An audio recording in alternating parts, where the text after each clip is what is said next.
neyanza neyanzege kano tukakoze bulungi nze nvunaanyizibwa ku mutindo munzikirize nsooke nyanirize abagenyi baffe mu biti eby'enjawulo bannaddiini sijja kumenya munzikirize nyanirize abakulembeze baffe mikwano gyange baweereza bannange nabagamba nti kasitoweza emyaka 35 oba ovudde mu bukozi oba ofuuse muweereza baweereza bannange waliwo abage nti ze sinnagiweza nkyali mukozi naye nga mwebale nnyo mwebalire ddala okujja wano olunaku olwaleero. Nze Ssentongo Frederick Lugonvu. Amazima amatuufu sijja balimba, kino si kye twasuubira. Twali mu lukiiko, bakama bange boolaba bendi nabo ke kakiiko ke nkulembera nako bwe tunaamaliriza bajja kwogera. Ke kakiiko ke nkulembera nako essomero lino tuyinako Mr. Suna ono nno gwe nasooka okutegeeza nti ngenda kukola essomero, head teacher wa Bishop Dungu Boarding Primary School. Lwaki muganda wange Sebunya ajja kunjulira mu Masaka Bishop Dungu ffe we twakuliranga ly'essomero lyali mu kyalo naye nga abasomeramu okubeera n'omwana wo ku Bishop Dungu nga n'okugamba nti nva ku Bishop Dungu ogenze kusaba mulimu ku BBS oba omaze okuyita. Era kwe najja ekiroozo nenga nti ngenda kuzimba essomero e Matanga si mu Kampala naye ng'omwana yenna ava ku Hillview Primary School Matanga nga CV yo bw'ebaako Hillview Primary School Matanga you qualify. Omukulu ono ye yampa okulungamizibwa mukama wange Ssekisaka munnamateeka wange ate era atuula ku lukiiko RCC obwedda bamuyita RDC naye Mbala kati City RCC wa Mbalala City Simon Peter Watch Kaswabuli mulungamya wange era yakulira security ya wano ono kuviira ddala ku ntandikwa ntambudde naye nja kusizaako Madam Doris ono yakulira okulondoola amasomero mu Masaka. Bwe nagenda mu ofiisi ye nagenda ne Mr. Suna nga tugenze kufuna mpapula ziggulawo essomero. Madam Doris olwagenda alaga nti Lugonvu genda ondeetera ebintu bino gulawo essomero, sijja kulimba obulamu bwaffe butwanguyidde. Omukyalo ono abadde mpagi luwaga mu ssomero lino. Mukama wange Wamala Charles bwe mbabuulira gye nnamujja essomero lye yavaako lye lyakwata ekisooka mu PLE omwaka 2022. Bwe yawulira nti ngenda kutandika essomero gye naga nti Mwami Lugonvu nkugoberedde ebbanga njagala kuweerezaako naawe. Essomero gye nnamujja lye lyakwata ekisooka omwaka 2022. Mwami Wamala Charles namujja ku Seta Junior School, najja ku Hillview Primary School Matanga kubanga yali ategedde ekirooto kyange.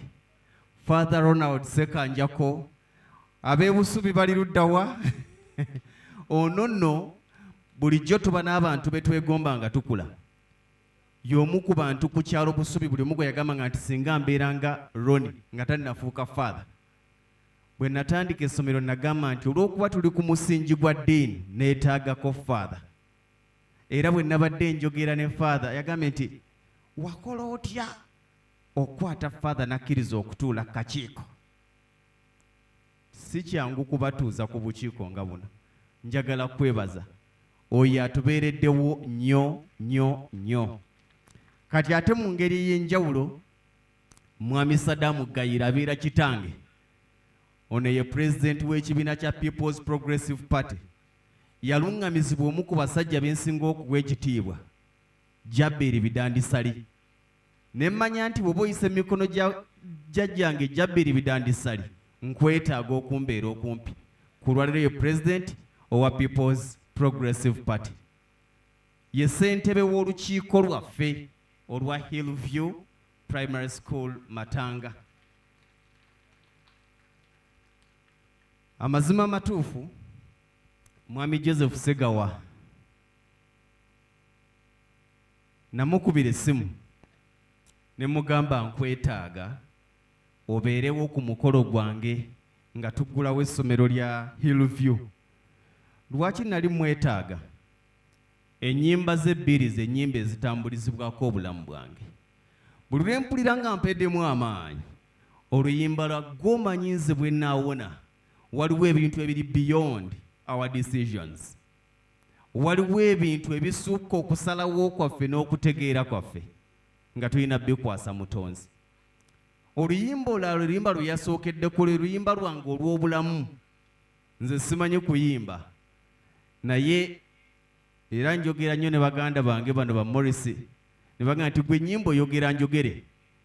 Ti buli mukadde gw'omanyi yakootakoota, teyali mukadde lumu yali mulenzi, na buli kinvinvi oyo gw'olaba eyo be bawala b'okatundu edda baaliwo, okuva lw'ozaalibwa olina olugendo lw'otambula okutuusa lw'odda gy'ova, obuto obuvubuka n'obukadde gy'emitendera mwe tuyita okugenda.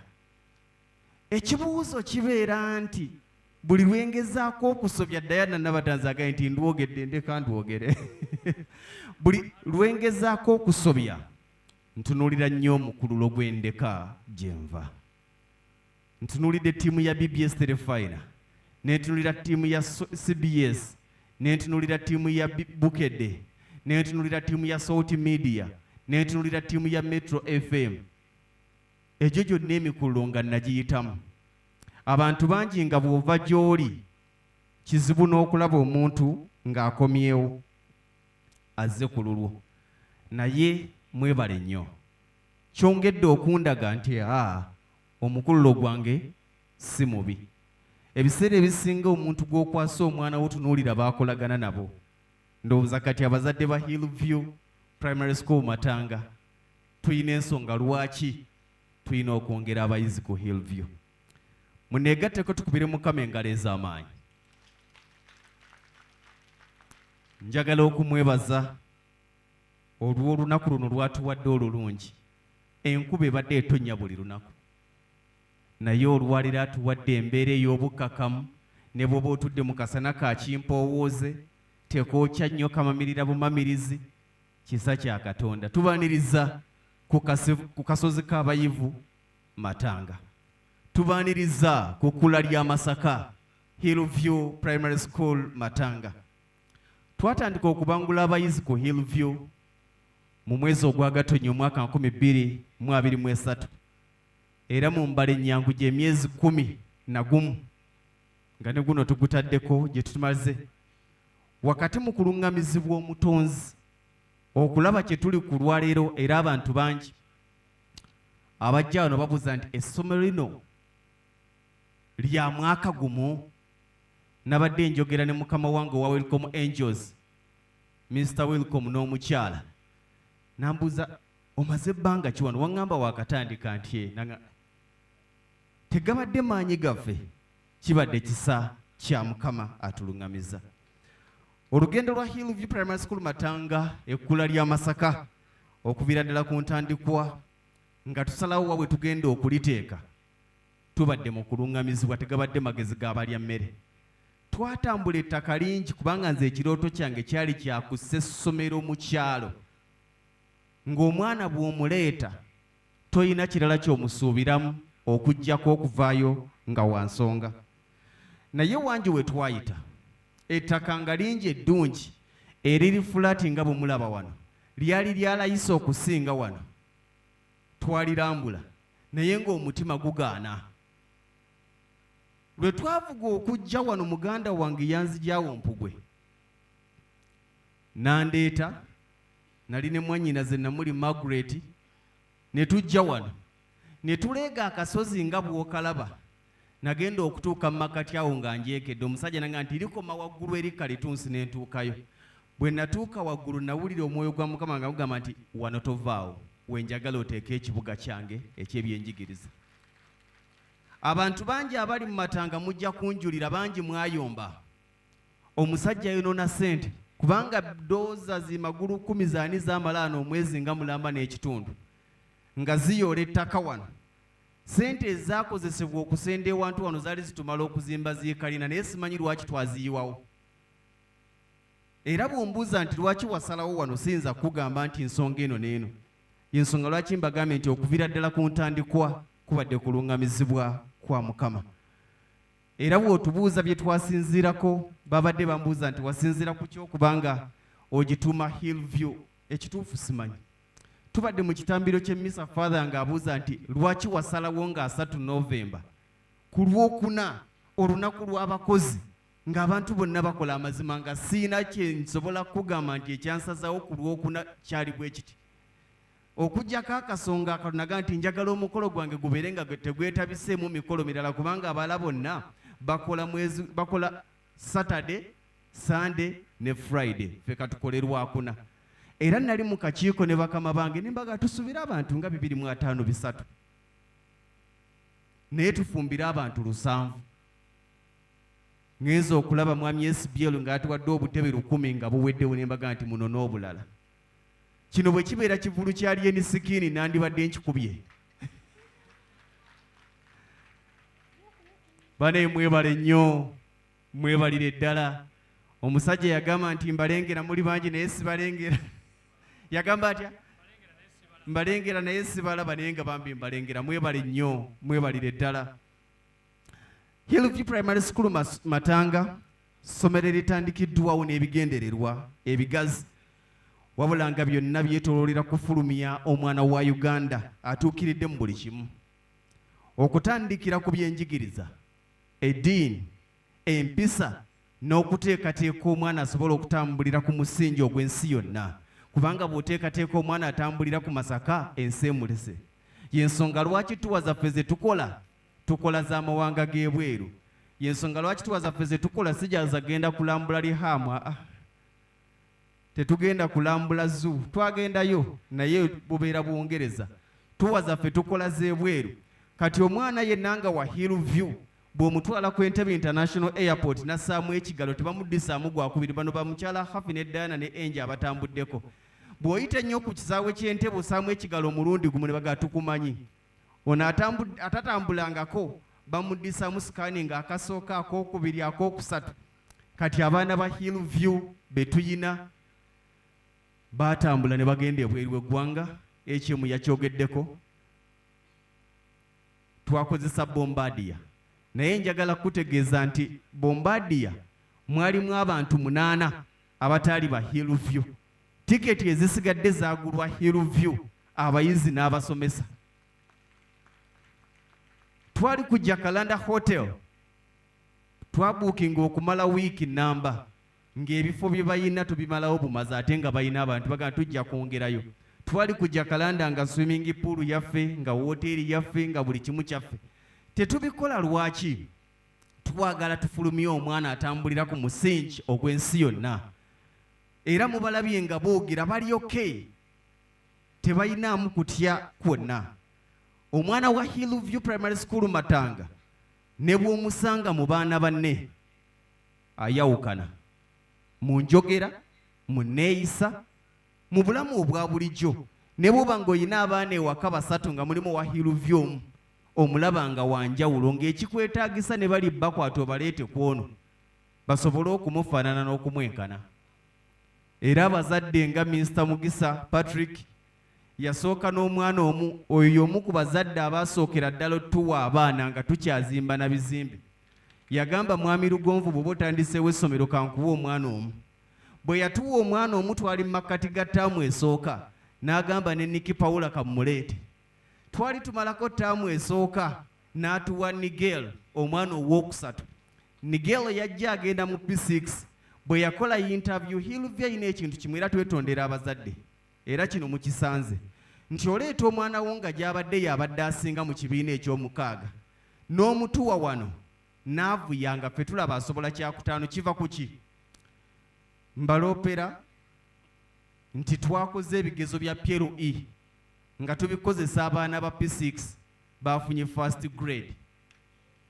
Era singa twakwata abaana abo ne tubawa Bishop Ddungu nti mubatutuulize mwadde muyina first grade zaffe. Tukola internal ne external exams. Bwe tuba tukola external exams tamu yasooka twasanga okusoomoozebwa. Ng'ebigezo bya external gye tubijja batuwa bya P5. Tugenda obireetaano ng'omwana internal afuna 9 ne external afuna 9.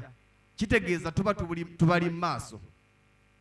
HM n'agamba tukwatenga ebyebibiina ebituli mu maaso tubireete. Yensonga lwaki external wa P6 bakoze UNEB era Mr. Sune yatuwa ebigezo ebyo empapula ezo kubanga ffe PLE tutandika mwaka gujja. Abaana baffe ne tubakozesa PLE twagenza okumaliriza ng'abaana bafunye first grade. Era twandibadde January awo tuli wano mu kujaganya. Kiki mbadde nzijayo nti abazadde bangi munyize n'okunyiiga kubanga abamu badictatinga naga nti omwana wange bw'oba omuzzaayo mu mutwala tugamba mukole ki mutwale. Muleeta omwana nga gy'abadde yabadde asinga mu P5 ogenda omumuleeta nituga nti yes si mubi naye akyabulamu. Ojja tuleetera omwana wo mumusomesa ebintu bya bibiina bibiri bino byamanyi twabisoma kibiina kisooka. Mwami Patrick bwe yaleeta omwana in fact yali omwana omu ku basinga gye yali. Bwe yamuleeta mu P6 ne bamuwa interview nga mugezi naye ng'alina ebya P5 byabulamu naga nti mumuteeke omulaba waasobola. Tulina abaana be basatu. Tubadde twogera nti we are the ambassadors. Twatandika olunaku olwasooka twalina abaana 9. Olunaku olwasooka twalina abaana 9. Wiiki yagenda okuggwako nga tuweza 15. Twagenda okumalako ttaamu esooka nga tulina abaana 20. Ku lwaleero kyatuwaliriza okuzimba kalina eyo kubanga ebibiina tebikyatumala mu mwaka gumu. Naye nga ki ekituwadde abaana? Buli muzadde alina omwana wano bwaddayo aleeta omulala. Waliwo omukyala Irene Natolo asindise brother we yaleeta omwana wano 3rd term. Yankwinaga nti njagala omwana wange bamuwe interview katulina abaana be 2. Nakubira brother namuga nti leeta omwana wano. Abazadde abalina abaana wano be bajulizi baffe. Era be batusaliddewo okutwongera abaana okutuuka ku lwaliro gamba nti bannaaye tugenda kuba n'ekkomo. Mwebale nnyo, mwebalire ddala. Lino ly'essomero erisookedde ddala mu Greater Masaka. Lino ly'essomero erisookedde ddala mu Greater Masaka. Bwe twogera Greater Masaka twogera district kati ziri 9-10. Nga bw'ozimanyi Bendo Mawogola 9 nga liri ku musingi gw'ensi yonna international school. Wabula ng'ekyenjawulo kye tuyina ate tusomesa curriculum ya wano. Omwana tumutambuliza mu bulamu obw'ekizungu naye nga tetumugye ku masomo gano kubanga ffe tukimanyi nti emirimu agenda kunoonya gyawa. Lwaki tumusomesa curriculum y'Ebungereza gy'ataafune mulimu? Tumuwa obulamu nga ne bw'anaagenda Ebungereza ajja kusobola naye ng'ate tumusomeseza curriculum ya wano. N'olwekyo lino ly'essomero era tuzimba essomero eritavuganya na Masaka. Madamu Doris anjulira. Era bakama baffe mu byenjigiriza ffe baatuta tuli mu kakundi kaffe. Mu Masaka tulimu naye nga baga nti amubaleke babeere bokka. Tetuvuganya na masomero g'e Masaka. Tetuvuganya na masomero ga Uganda. Tuli mu kuzimba essomero nga ne bw'onaagenda muwulidde abaana nga bapafominga nga boogera amawanga aga East Africa gonna. Uganda, Kenya, Tanzania, Rwanda, Burundi, South Sudan, Somalia, DR Congo. Twagala nga ne boogera mu DR Congo noyogera Hillview Primary School Matanga balimanyi. Mu njogera ennyangu tuli mu kuzimba Harvard ey'e Uganda. Tuli mu kuzimba zi Oxford ez'e Uganda. Nga buli wogenda tuzimba essomero eriri ku musingi gwa East Africa ne Africa okutwalira ewamu. Era kino mu bbanga lya myezi 11 mbategeeza ntukituuseeko. Tulina abaana abasoba mu 10 nga bavudde mu mawanga ag'ebweru. Bazadde baffe abavudde Tanzania we bali,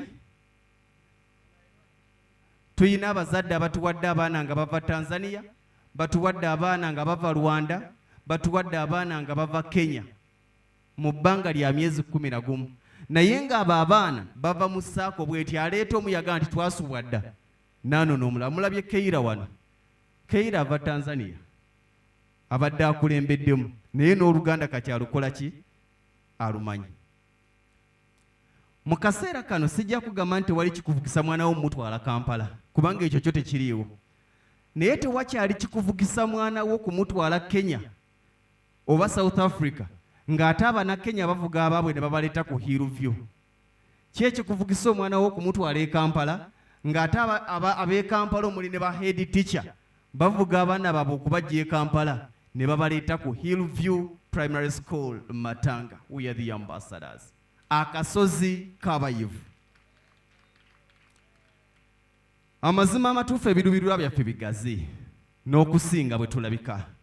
Obwedda mu njozaayoza, naye nga buli anjozaayoza nkugamba nti guno tukyali ku musingi, kubanga n'ettaka twakakozesaako 40%, 60% tunagikozesa, naye nga konna kugendako bizimbe. Mu kaseera kano ku lwaliro tulina obusobozi bwa kubeera n'abayizi 500 bokka. Hillview bakama bange mumanyi amasomero agamu okugeneegomba kuliko essomero lya Kisu. Nabalabye nga bakyadde ne ku BBS ne ku CBS. Balina abaana 600. Ye international school esinga mu Uganda. Tetuli after number, we are sorry for that. Hillview tutambulira ku class. Aga amasomero bwe nagatunuulira, King's College Buddo singa yali ku namba yandibadde n'abayizi 1,000. Naye King's College erina abayizi 1,600. Ffe tajeti yaffe si yakuba na baana bangi, si yakuba na quantity wabula quality. Ng'abayizi abafuluma beebo bennyini abagwanidde. Olusomo olujja 2024 twetaaga abayizi 500 bokka, saabapya, nga ne bano abaliwo tubabaliddeko. Kitegeeza nti ebifo bye tulinawo biringa 320. Bwe tumaliriza tujja kuggalawo ge mazima. Ate si mu bubi, ojja kunyiga nti lwaki munzigalidde ebweru. Naye ate gwayingiza nga twakupromisinga nti tutambula na mujjuzo mu bibiina na mu dormitories, bwe twongeramu toonyiige. 2024 tulina obusobozi nga n'ezo kalina kweziri bw'abayizi 5 bokka. Eno y'ensonga lwaki omuwendo gwe tukkiriza mu bibiina byaffe HM yakyogeddeko, buli kilaasi tetusukka bayizi 35. Kino nkikopye mu mawanga ag'enjawulo gye nzize entambula. Ebintu bingi byenkola wano nga mu Uganda tebiriiwo. Era lwaki tuzimba essomero ku musingi guno nti Uganda tubadde tulina obuzibu ng'abantu balowooza okuzimba essomero kussaawo bizimbe na kuŋŋaanya ssente. Kisukka ku ekyo kye twegomba, kisukka Uganda. Standard gye twegomba esukka Uganda. Mu bibiina byaffe temusukkamu bayizi 35, naye nga twabizimba nga kapasite yabyo y'abayizi 7. Mwami Focus twali ffenna ng'agamba nti bino ebibiina bye tuzimbye by'abayizi 7, naye tukkirizaamu 35. Mu dormitories zaffe buli room ekkiriza abayizi 34. Tosukkawo. Kitegeeza nti tulina okuba ne limiti. Kino kitusobozesa okuba nti buli kibiina nga lesoni egenda mu maaso, buli kilaasi ebeeramu abasomesa 2. Omusomesa omu abeera asomesa, ng'omusomesa omulala ali mabega amonitalinga abayizi abasomesebwa. Buli dormitory yaffe erimu metron okwewala ebibamba bye tuwulira. Omuliro ne gukwata, obuzibu ne bubaawo, nga metron alina kuva ku dormitory yeeri agenda akonkona abayizi, kubanga mulimu omuyizi ow'emyaka 8 gwe bagamba nti gwajja okuggulira banno. Ffe twakikola nga buli dormitory mulimu ba metron 2 abakuuma abaana bano.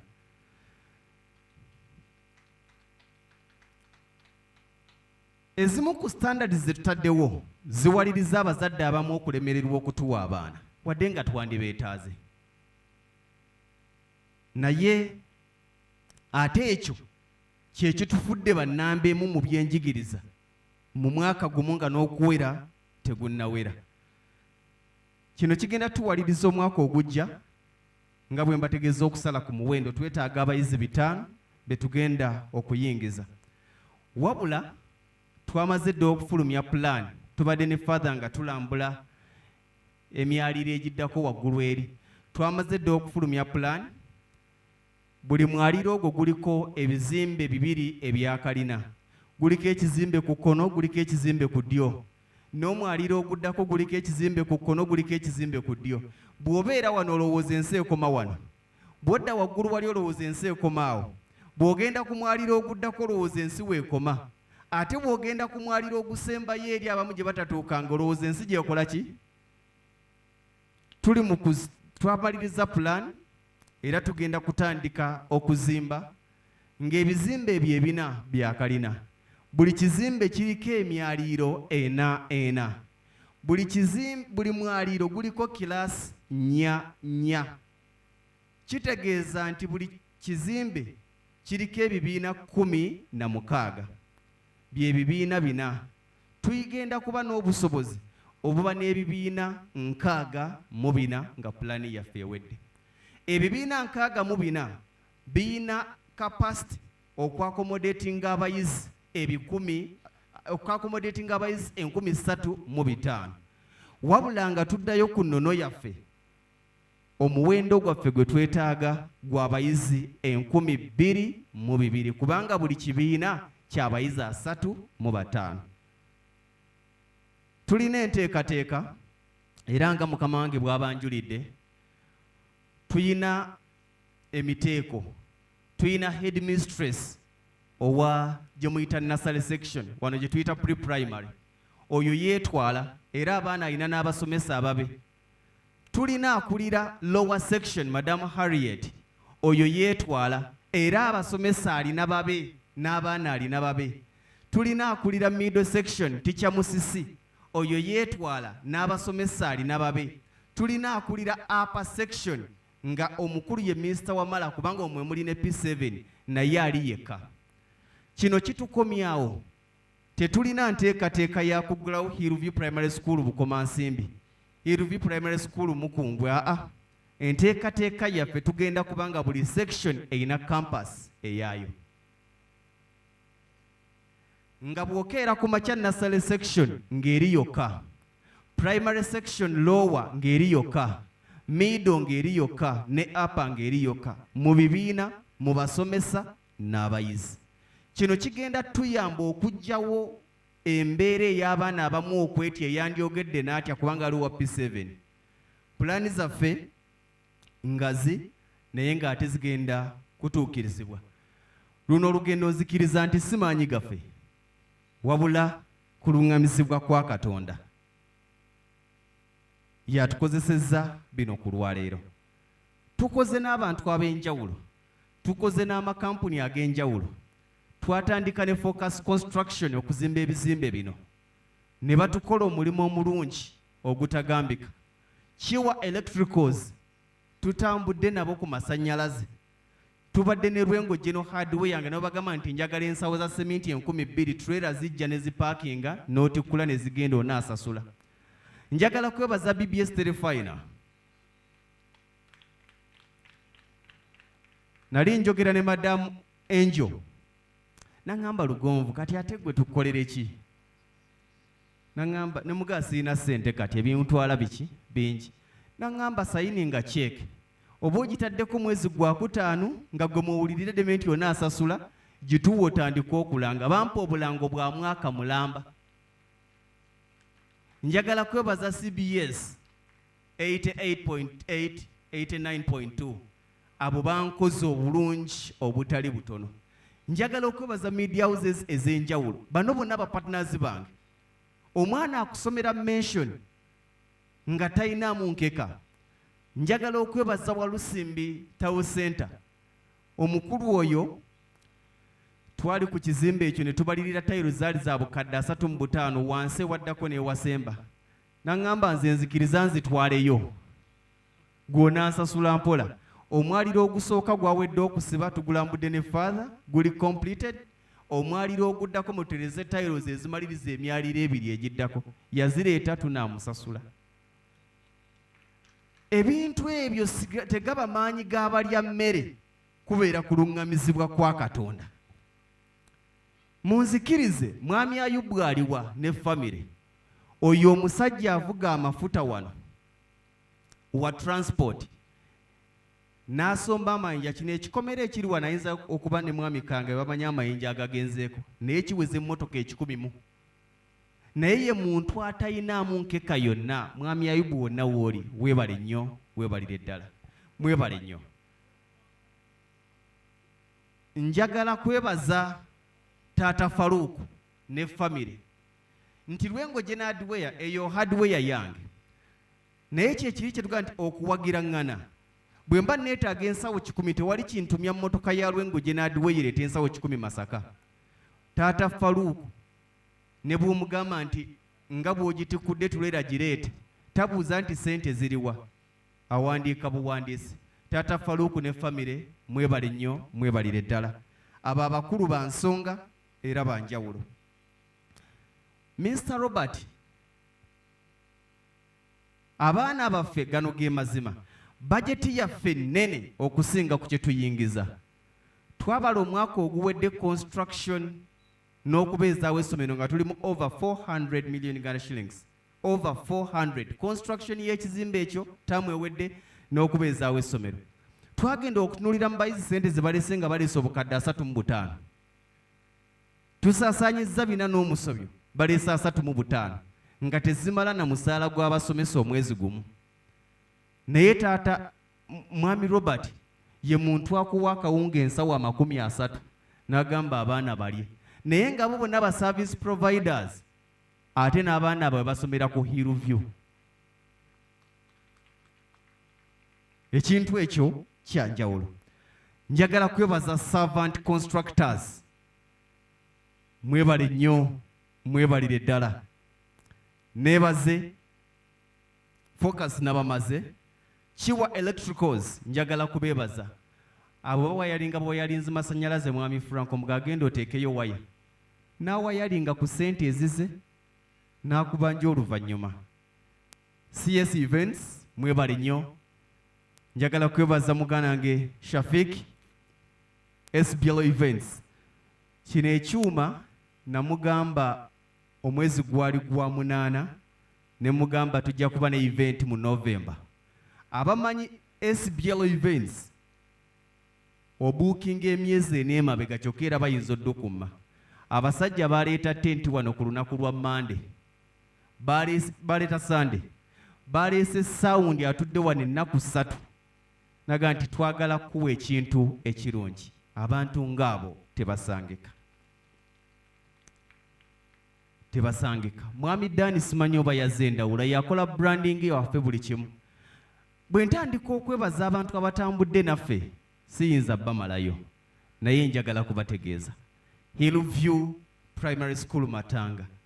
Omuntu bw'akubuuza ddala lwaki omwana we tasomera ku Hillview, omuddamu ki?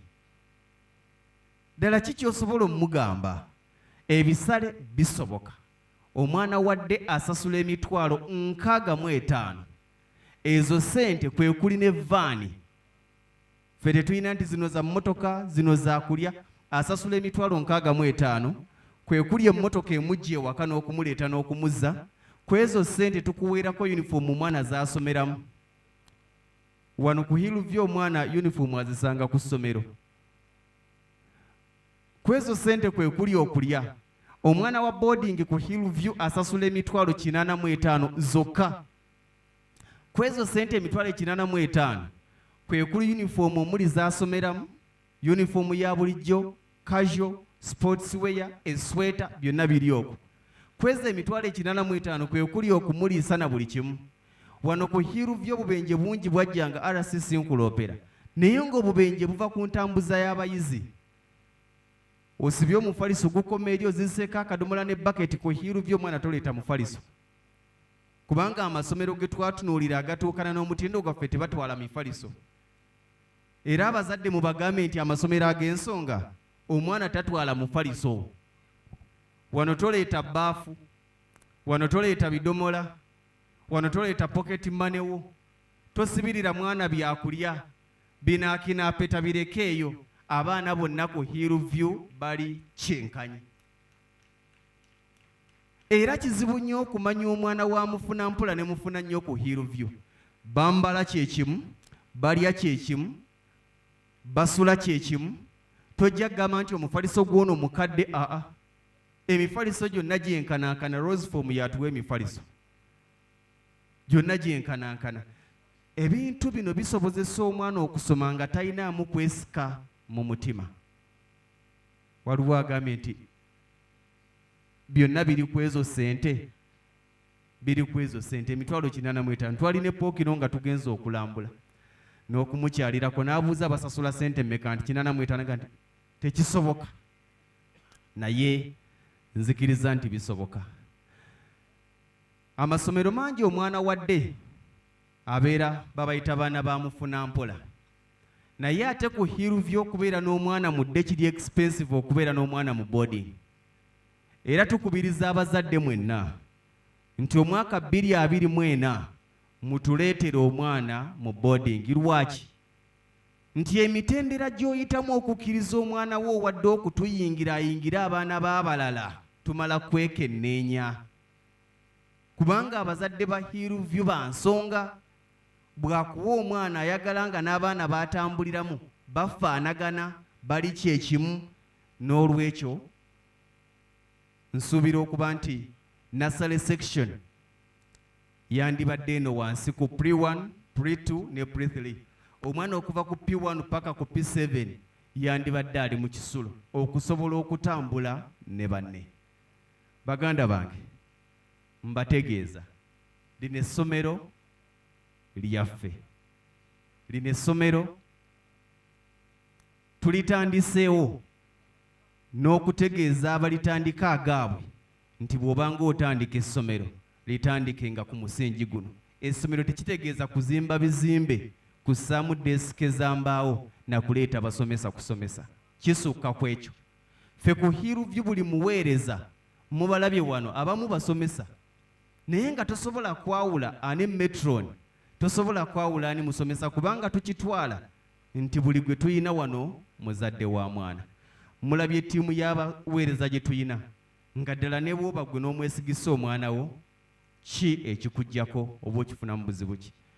Ku Hillview Primary School Matanga tebateresaawo baana, omanye amasomero mangi.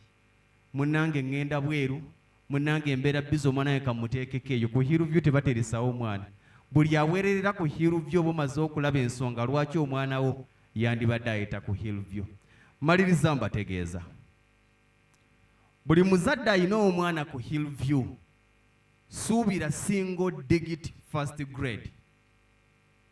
Single digit kye twogerako kuva ku bubonero 4 paka ku bubonero 9. Ku Hillview omwana w'obubonero 12 aba akoze bubi. Era abasinga bwe mulaba abasinga nga mwaka baleeta baperformingamu bubi paka lwatugyamu. Era omulaba nga wadde alina first grade nga ya points 12, ku lipooti kubaaka ayongeremu amaanyi. N'olwekyo muli mu kifo ekituufu, muli mu ssomero ettuufu erigenda okuwa omwana w'omusingi ogw'ensi yonna. Nze byempa abaana saasobola kubifuna mu masomero ge nasomeramu. Naawe omuzadde by'otaasobola kufuna nga wali obyetaaga biwa omwana wo ng'omuleeta ku Hillview. Ate weesiganga nnyo essomero nga ne director mwasomeseza abaana be, kubanga aba lyesize essomero eryo. Head teacher abaana babasomeseza ku Hillview, ssentebe w'olukiiko abaana be bali ku Hillview. Era wano nono nti buli muweereza ku Hillview olina okuba n'omwana mu Hillview. Ofumbe emmere ya Hillview, ogabule omwana wa Hillview ng'oli mu kisulo wali metron, olina okubaamu n'omwana. Kitegeeza ojja kuba n'omutima ogulumirirwa abaana b'abalala. Naye nga mbaaniriza, omukolo gukyagenda mu maaso. Nja kusaba ssentebe w'olukiiko oluddukanya essomero, Mwami Saddam Gayira, ate oba oli awo abeeko obugambo bw'atugamba. Neyanza neyanzeege.